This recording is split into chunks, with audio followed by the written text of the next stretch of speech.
여러분들은 혹시 닮고 싶은 어떤 성도의 표본과 모습들이 있으십니까? 그러니까 예를 들면 권사님들은 이제 어쩌면 저 권사님은 저렇게 한결같이 몸과 마음도 좀 정결하고 신앙생활도 열심히 하시고 참 본받고 싶다 뭐 이럴 때도 있고요. 또 우리 아무개 장로님은 참 신앙생활을 십수년 하시는데 권사 때나 장로 때나 변함없이 참 열심으로 하나님 앞에 아주 순전하게 또 믿음으로 가시는 모습을 봤을 때 참 본받을 만하다. 네.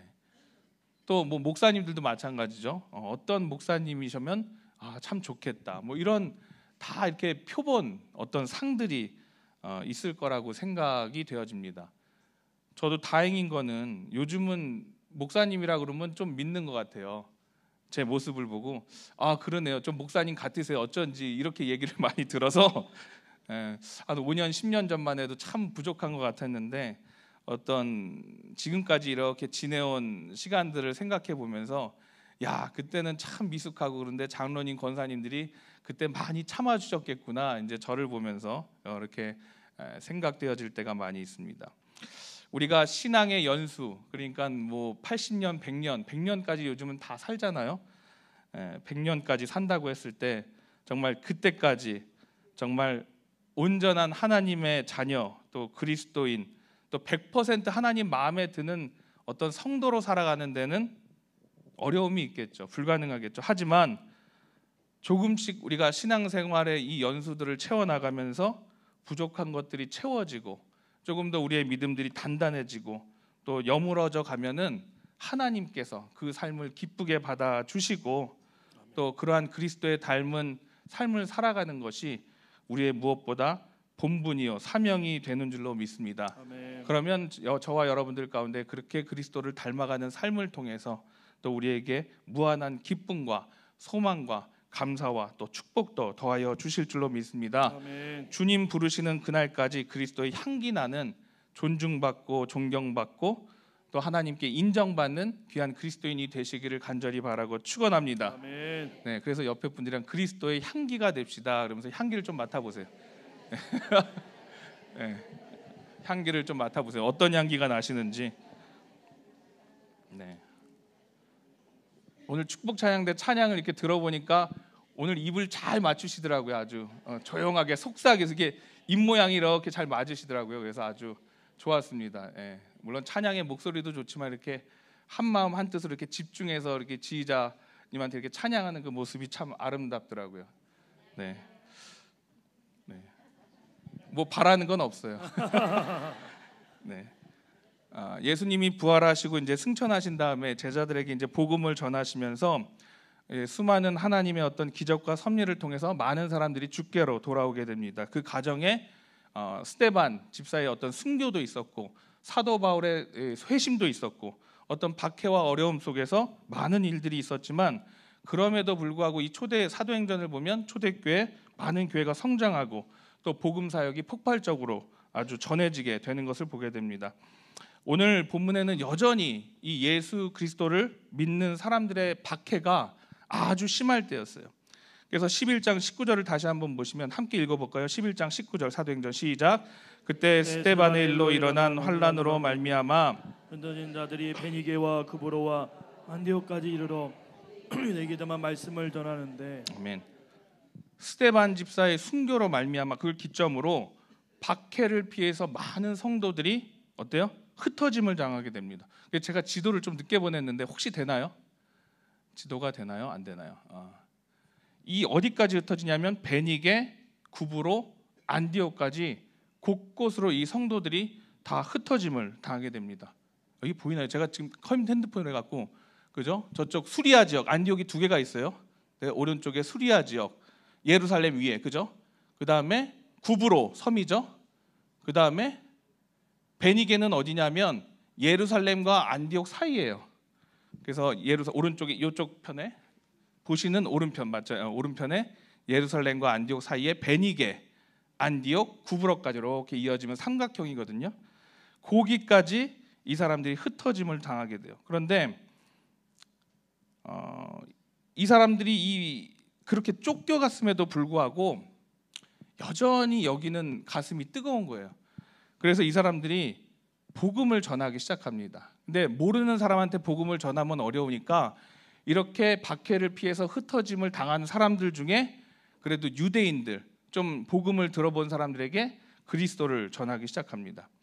근데 여러분들도 이제 전도를 나가시면 알겠지만 이게 나쁜 뜻이 아니라 좋은 뜻으로 성도님들 중에도 조금 낯짝이 두꺼운 분들이 있잖아요. 예를 들면 전도를 같이 나가더라도 나는 창피해서 이런 거 잘 못하겠어. 지하철 가서 전도 이런 것도 참 창피해. 그러는데 어느 분은 막 가갖고 입담도 좋고 막 낯짝도 두꺼워서 전도하라고 보냈더니 10분 동안 막 얘기하고 있어. 뭐 자녀들은 어떻게 지내고 학교에 다니고서 10분 동안 막 얘기. 그런 분들 있잖아요. 전도하러 가갖고 10분 15분 동안 오라고 그래도 이제 안 오고 막 계속 얘기하고 있고 전화번호까지 받고 그런 분들이 있잖아요. 근데 그런 분들이 또 전도도 잘 하시죠. 그런 분들이 계신데 20절에 보면 그 중에 그브로와 구레네 몇 사람이 안디옥에 이르러 헬라인에게도 말하여 누구를 전해요?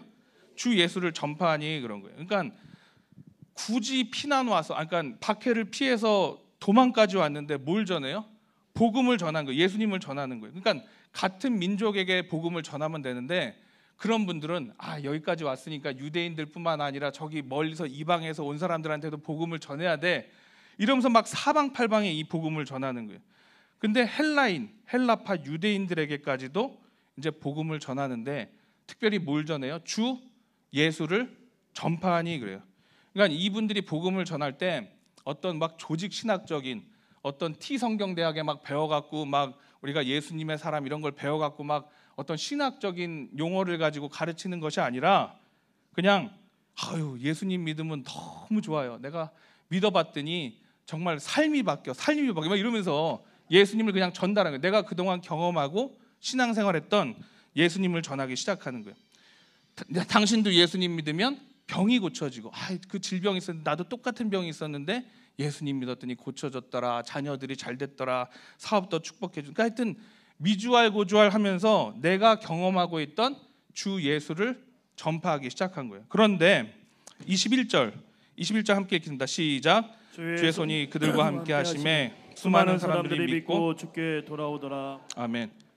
신기한 일이 일어났어요. 성령의 역사가 일어났는지 이것만 전했는데도 수많은 사람들이 믿고 주께 돌아오게 됩니다.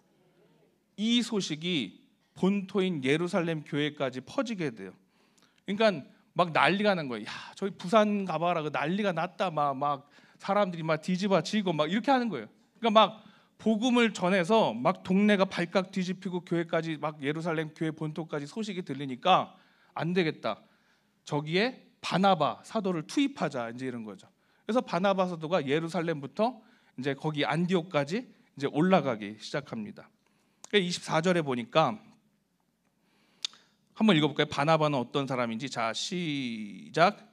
바나바는 착한 사람이요 성령과 믿음이 충만한 사람이라 이에 큰 무리가 주께 더하여지더라. 네. 아마 예루살렘 교회도 고민을 했던 것 같아요. 누구를 보낼까 그러다가 착한 사람이요 성령과 믿음이 충만한 사람이라 이에 큰 무리가 주께 더하여지더라. 아주 좋은 목회자가 가니까 정말 착한 사람이요 성령과 믿음이 충만한 사람이니까 더 많은 사람들이 이 안디옥 교회에 복음을 들으러 주께 돌아오기 시작합니다. 막 사람들이 복음을 듣고 교회로 몰려오는데 이 바나바 혼자는 도저히 감당할 수가 없었어요. 그래갖고 고민을 합니다. 나 혼자 못하겠는데 어떻게 하지? 생각나는 사람이 딱 한 명 있었어요. 바로 미스터 바울을 데리고 옵니다. 왜냐하면 바울이 적임자예요. 왜냐하면 바울은 로마 사람이고 가말리엘 사람이고 학문도 많고 말씀도 잘 전하고 또 헬라어에 능통하고 헬라 사람들에 대한 문화적 이해가 엄청나게 크고 많았어요. 게다가 가장 중요한 사실은 뭐냐면 그도 무슨 경험이 있어요? 유대교에서 그리스도교로 개종한 다메섹 도상에서 누굴 만나요? 예수님을 만났던 경험이 있는 사람들이었어요. 그러니까 이 헬라파 유대인들한테 복음을 전할 때 이만한 적임자가 없었던 거예요. 그래서 그 위에 보면 이렇게 안디옥 위에 보면 아까 지도 보면 다소라고 있는데 그 다소에서 가까워요. 멀지 않아요. 거기서 바나바가 이제 바울을 오라고 이제 콜을 해서 뭐 전화기가 없으니까 편지를 보냈겠죠. 그래서 1년간 모이면서 큰 무리를 가르치게 됩니다. 그래서 25절에 보면 바나바가 사울을 찾으러 다소에 가서 만남에 26절 한번 읽어볼까요? 26절 시작. 데리고 와서 둘이 교회 일어나가 모여 있어 큰 무리를 가르쳤고 제자들이 안디옥에서 비로소 그리스도인이라 일컬음을 받게 되었더라. 아멘. 아멘. 그러니까 이 바나바와 바울이 말씀을 전하기 시작하는데 큰 무리를 가르치는데 특히 예수님은 누구신가? 예수님에 대한 어떤 복음을 전하기 시작했어요. 그런데 그때 뭐라고요? 비로소 그리스도인이라 일컬음을 받게 되었더라. 이게 오늘 제목이에요. 그리스도인이라 일컬음을 받게 되었더라. 우리도 그 한국 교회사 같은 데를 보면요, 전쟁 직후에 50년대 말부터 60년대까지 참 못 살았잖아요. 70년대까지. 그럼 뭐 88년 올림픽 기점으로 우리나라가 많이 바뀌었다고 그러는데 지금으로는 상상도 못할 만큼, 그죠? 그리고 그때 당시 어떤 유교 사상이 팽배해 있었기 때문에 시골에서 어떤 예수님을 믿는 어떤 개신교인들이 많이 없었을 때였습니다. 그러니까 이 기독교인들한테 뭐라고 불렀냐면 예수쟁이라고 불렀어요. 그죠? 예수쟁이라고 불렀어요. 아, 저 예수쟁이들 또 교회 간다고. 예. 어휴, 저렇게 교회 다니면 막 쌀이 나와 돈이 나와 또 교회 간다고. 이렇게 바쁠 텐데 뭐 예수인가 뭔가 잘 알지도 못하는 거 쫓아다닌다고 예수쟁이라고 그랬어요. 저 아는 권사님은 그 이제 가재하 권사님이라고 제가 개척교회 할 때 오시던 90 몇 세 권사님 계셨는데 자기는 믿게 된 게 이제 교회를 좀 다니려고 이렇게 갔는데 성경책을 이제 아버지가 찢어갖고 이제 못 갔대요. 근데 성경책을 찢자마자 아버지가 막 이렇게 팔이 못 움직이셨대요. 그래서 동네에 막 구슬하고 막 이랬는데도 안 낫는 거야.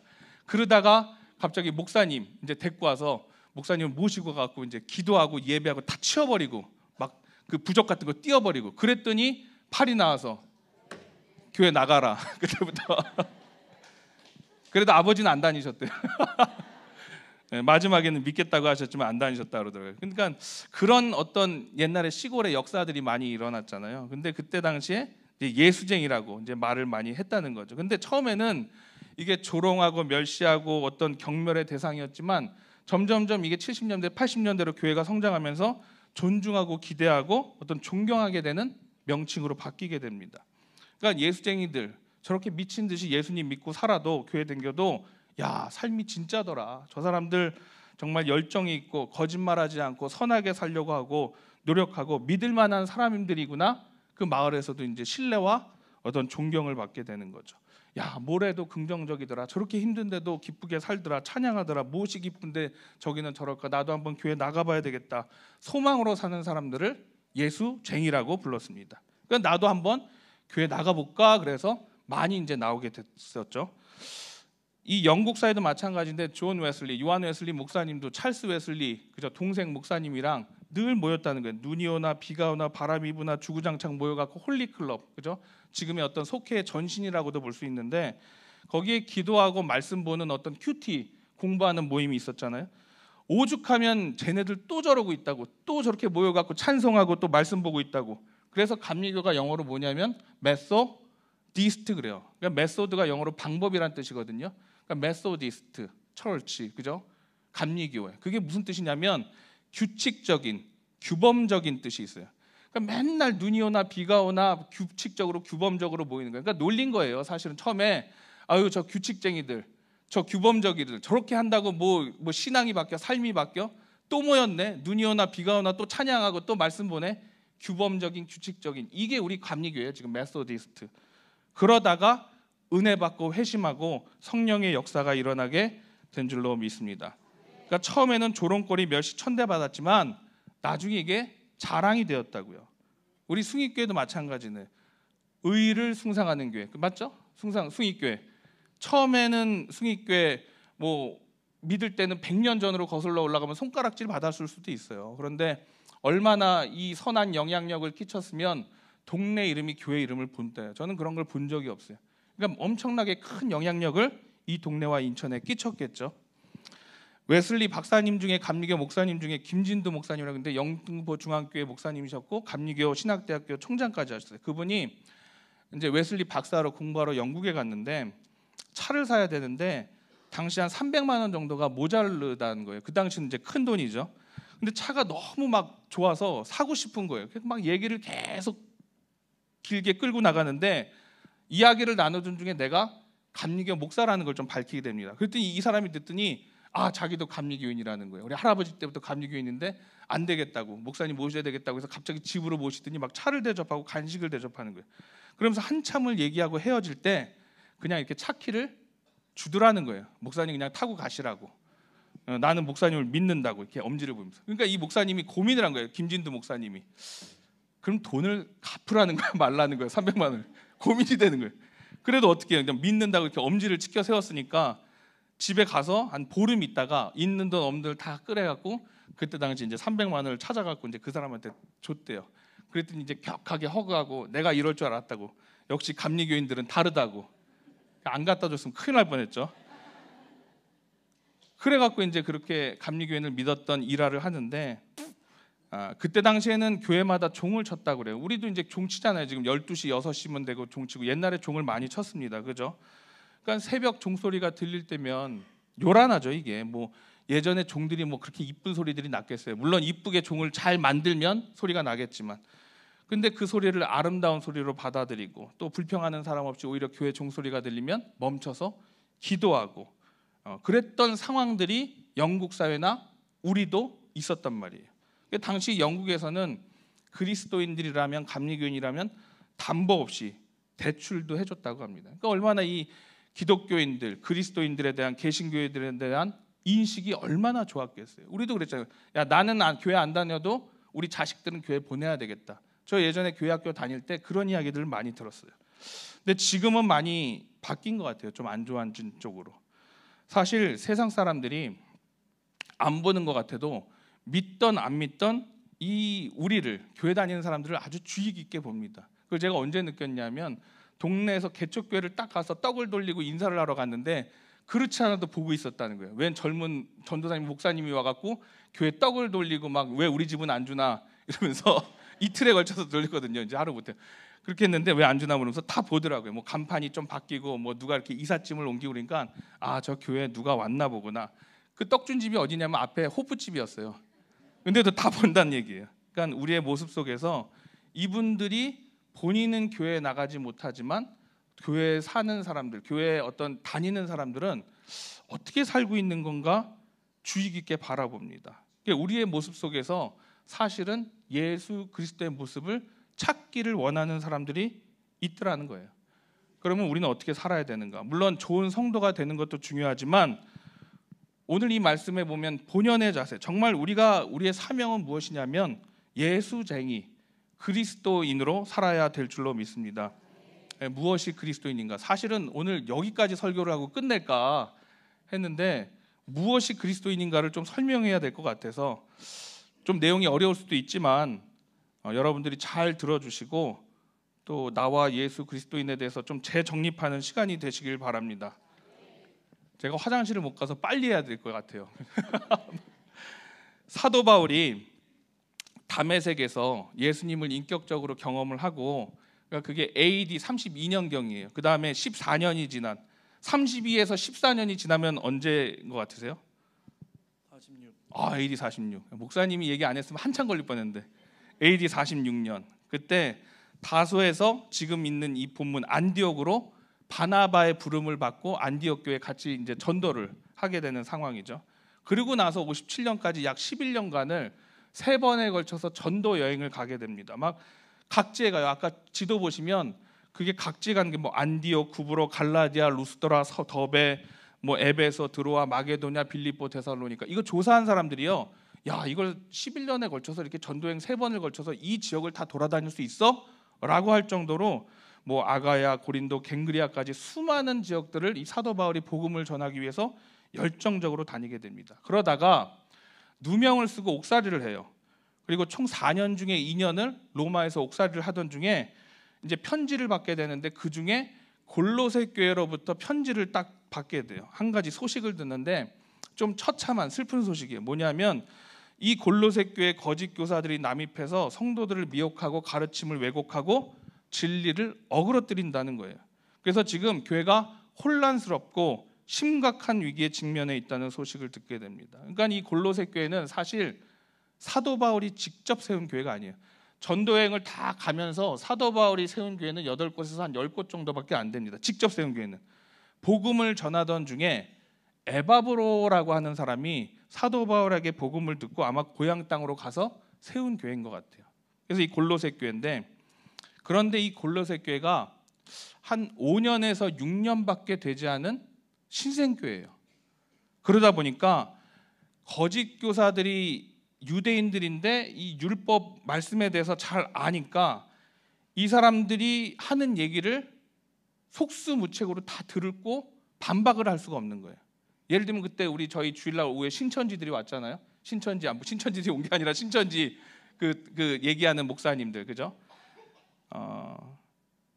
당시에 어떤 이 사람들이 구원을 위해서는 예수 그리스도만 갖고는 안 돼. 예수 그리스도의 어떤 복음만 가지고는 안 된다는 거예요. 그럼 구체적으로 무엇이 필요하냐 이렇게 물어보는 거예요. 그래서 구약의 절기, 음식 예법, 먹어도 되는 것과 먹지 않아도 되는 것, 뭐 레이기 이런 데 보면 나오죠. 어떤 발톱이 있는 것과 발톱이 없는 것, 정결한 것, 부정한 것, 절기 때 먹어야 되는 음식, 지켜야 될 것들에 대해서 이런 것들 다 지켜야 구원을 받을 수 있다고 아주 강조를 하는 거예요. 그러니까 이 복음을 모르고 5년밖에 이 개척한 교회에서 성도들은 그런가 보나 이렇게 듣는 거예요. 그리고 구원을 위해서는 특별히 신비한 경험이 필요합니다. 그리고 그것을 위해서는 반드시 천사의 도움을 받아야 됩니다 이러는 거예요. 그러니까 그때 당시에 천사 숭배 사상과 영지주의가 있었단 말이죠. 그러니까 이런 이야기를 듣고 또 유대인들의 전통도 듣고 이런다 보니까 이 율법을 빙자해서 많은 구습들이 오면서 이 골로새 교회와 성도들을 휩싸이기 시작합니다. 그러니까 이 신생교회가 이것에 대해서 대처할 만한 능력이 없었던 거예요. 그리고 당시 바울처럼 바나바처럼 능력 있는 사역자가 있었던 것도 아니고, 또 영적인 어떤 전신갑주를 입고 어떤 하나님의 말씀으로 무장돼서 어떤 말씀에 대해서 반박하고자 하는 힘이 없었던 거예요. 그래서 사도 바울이 이러한 이야기를 다 듣고 붓을 들어서 이제 편지를, 답장을 쓰기 시작합니다. 한 번도 만나본 적이 없는 이 골로새 교인들에게 우리가 골로새 성도로서, 하나님의 성도로서, 그리스도인으로서 알아야 되는 진리란 무엇인가, 우리가 믿고 따라야 되는 예수 그리스도는 누구인가, 정말 성경 66권 중에 자세히 보면 이 골로새서보다 예수 그리스도와 예수 그리스도의 진리에 대해서 잘 나타낸 본문은 없어요. 그러니까 최고예요. 심혈을 기울여서 한자 한자를 이 사도 바울이 정말 이 골로새 교회를 위해서 쓰게 됩니다. 그러니까 이게 기독론의 핵심이 되죠.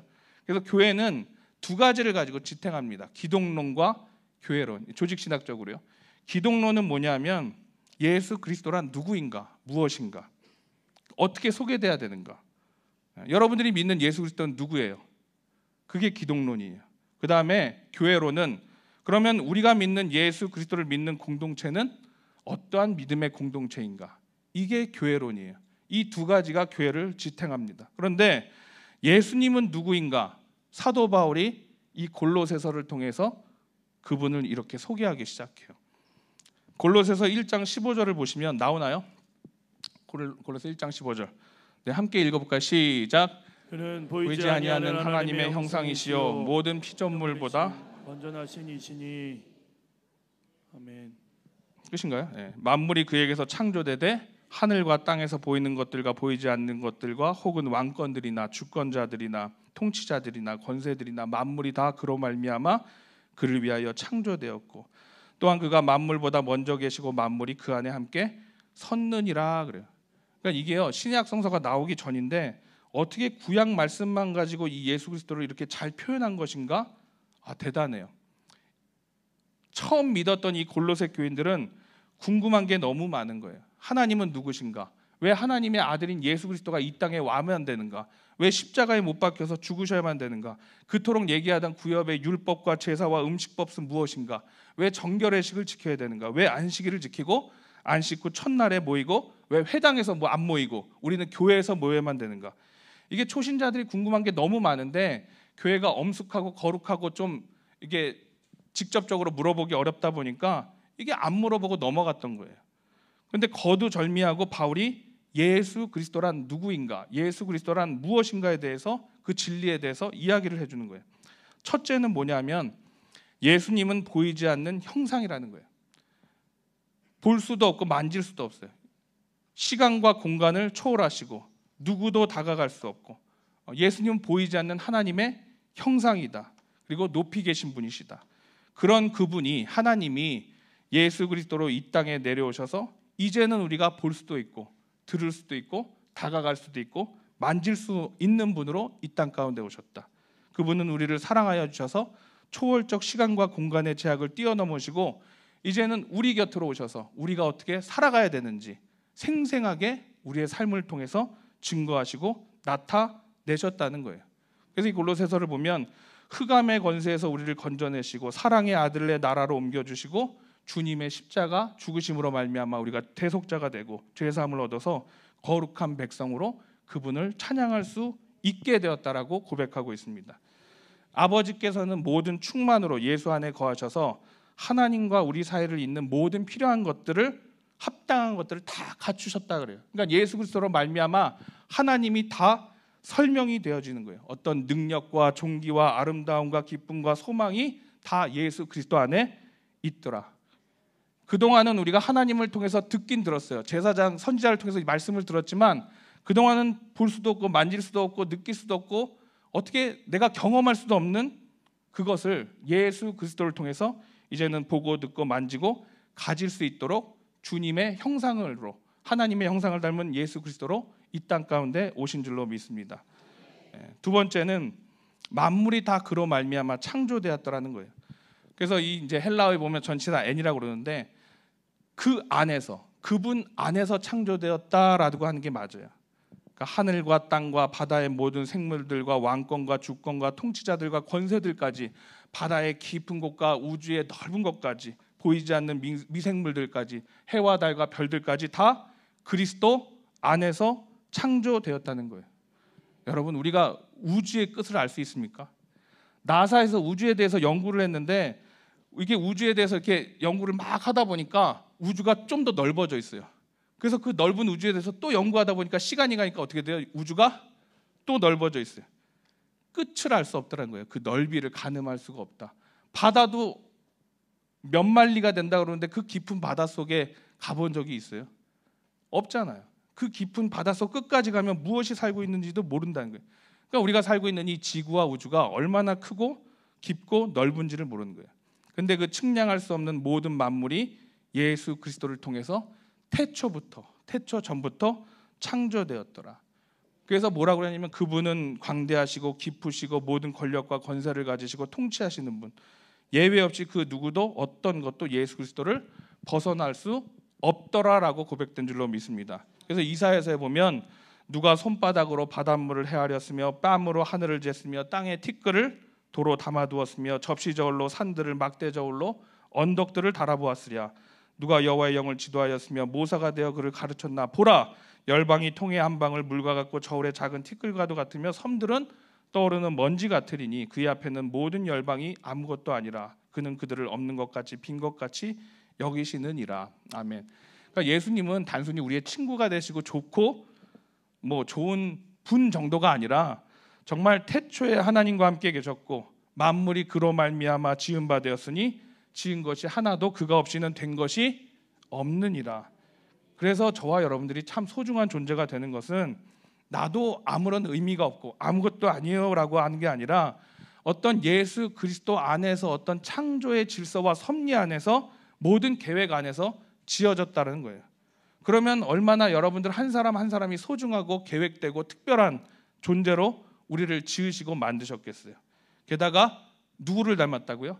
하나님의 형상을 닮았다는 거예요. 존재하는 모든 것들은 예수 그리스도 안에서 창조되고 우리는 하나님의 형상을 지음대로 받았더라. 이게 얼마나 중요한 믿음의 고백이에요.